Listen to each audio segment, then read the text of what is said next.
अस्सलाम वालेकुम रहमतुल्लाह। आज का जो हमारा प्रैक्टिकल है वो ये है कि हमारा रेफ्रिजरेटर जो हमारे पास जो आया हुआ है, इसका मसला ये था कि ऊपर वाले कैबिन में कूलिंग थी लेकिन नीचे वाले कैबिन में कूलिंग बिल्कुल नहीं थी। तो उसके लिए साफ ज़ाहिर है कि जब ऊपर वाले कैबिन में कूलिंग हो और नीचे वाले कैबिन में कूलिंग ना हो तो उसके मुख्तलिफ फ़ॉल्ट हो सकते हैं। तो उन फॉल्ट को ट्रेस करना तो साफ ज़ाहिर है टेक्नीशियन का काम ही होता है। तो वो फिर सब फॉल्ट को स्टेप बाय स्टेप देखता है कि आया क्या फॉल्ट है जिसकी वजह से सिस्टम में कूलिंग ऊपर वाले कैबिन में हो रही है और नीचे वाले में नहीं हो रही।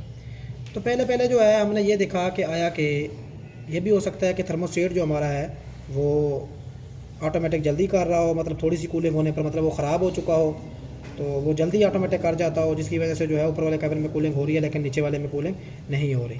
तो हमने जो है इसकी इंटरनल सारी वायरिंग जो है उसको थर्मोस्टेट वायरिंग को ख़त्म कर दिया और ये अलहदा से एक वायर लगाकर इसकी वायरिंग मुकम्मल करके इसको हमने चलाया और चला कर इसको फिर हमने 1 घंटा चेक किया तो इसकी जो कूलिंग थी वो नीचे वाले कैबिन में फिर भी नहीं हुई। तो इसका मतलब है वायरिंग का कोई इशू नहीं है, मसला जो है वो मैकेनिकल साइकिल में ही है कि आया कि कंप्रेसर का प्रेशर कम है या कंडेंसर में लीकेज है या फ्रीज़र में लीकेज है, ठीक है ना, या उसके अलावा जो है ऑयल चोक हो चुका है या कैपिलरी चोक हो चुकी है।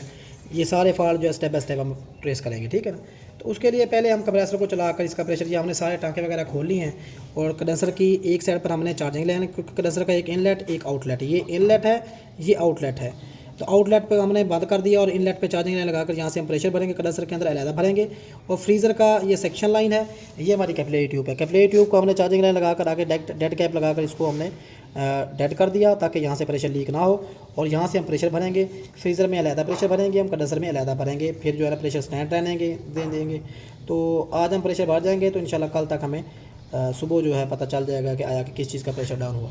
या अगर बड़ी कोई लीकेज हुई तो साफ ज़ाहिर है कि जल्दी पता चल जाता है, लेकिन बाज़ महीने लीकेज होती है तो लीकेज ट्रेसिंग में थोड़ा सा टाइम ज़्यादा लगता है। तो स्टेप बाय स्टेप हम जो है ना इसकी सबसे पहले तो प्रेशर भरेंगे इसमें और कंप्रेसर को चलाकर इसका प्रेशर चेक करेंगे। और जो हमारा फ़िल्टर ड्रायर लगा हुआ था इस रेफ्रिजरेटर के अंदर, इसको काट कर हम इसके अंदर से जो सलीका जेल होता है, अगर सलीका जेल हमारा बिल्कुल वाइट हो तो इसकी भी हम कंडीशन चेक करेंगे, ठीक है ना जी। तो चलाएँ जी कंप्रेसर। तो ये मैंने कंप्रेसर चलाया, चलाने के बाद इसका प्रेशर चेक किया तो प्रेशर इसका बिल्कुल ठीक था, ठीक है ना। तो प्रेशर इसका ठीक है। अब जो है हम कंडेंसर और फ्रीज़र में अलग अलग प्रेशर भर देंगे और भरने के बाद जो है इसकी फॉल्ट ट्रेसिंग करेंगे, ठीक है। तो कंडेंसर में प्रेशर भरने के लिए हाई प्रेशर गेज का हम इस्तेमाल कर रहे हैं। तो गेज के बिल्कुल नीचे वाली जो लेंथ हमारी है वो हम कंडेंसर के साथ लगाएंगे, ठीक है ना। ये हमारी कंडेंसर के नीचे वाली लेंथ है, ये हमने कंडेंसर के साथ लगा दी। और साइड वाली जो है वो प्रेशर पंप के साथ लगाएंगे। प्रेशर पंप के साथ लगाकर जो है हम इसमें प्रेशर भर देंगे। हमारी गेज जो थी वो 0 पर थी, ऐसा ऐसा जो हमारा प्रेशर अप होगा तो इसमें तकरीबन हम 250 PSI प्रेशर भरेंगे कंडेंसर के अंदर। अगर यकदम हमारी सुई अप होती तो इसका मतलब है कि यहाँ से टाँका ब्लॉक होता चार्जिंग लाइन का, लेकिन ऐसा ऐसा अप हो रही है तो इसका मतलब है ठीक है। तो इसका प्रेशर जो है तकरीबन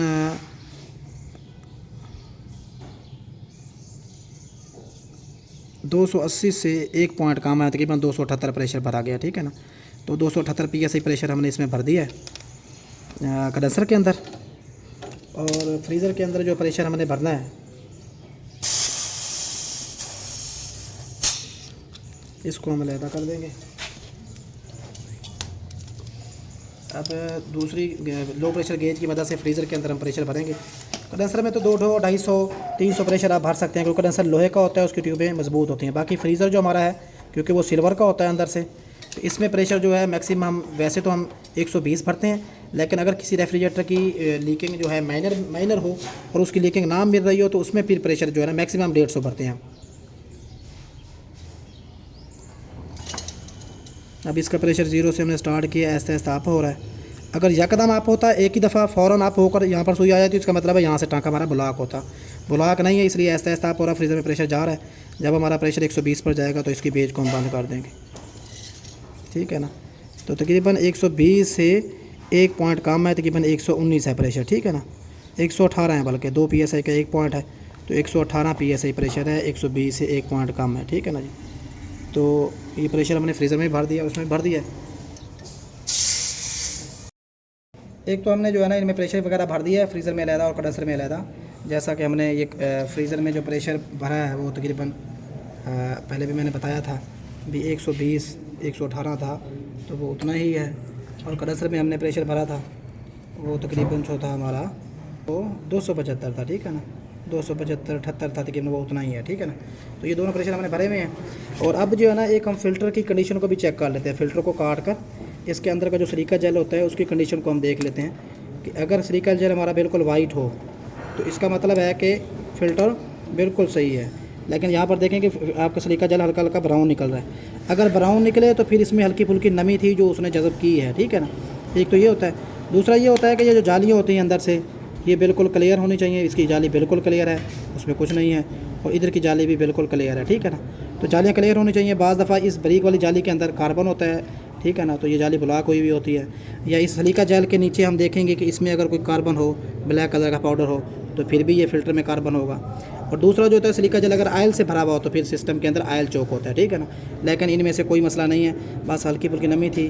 तो बाकी फिर हम जो है ना इसका प्रेशर भर दिया, आज कल हम इसका चेक करेंगे और आगे जो है ना फिर इसकी वॉशिंग वगैरह करके गैस चालू करेंगे, ठीक है ना। जज़ाकल्लाह।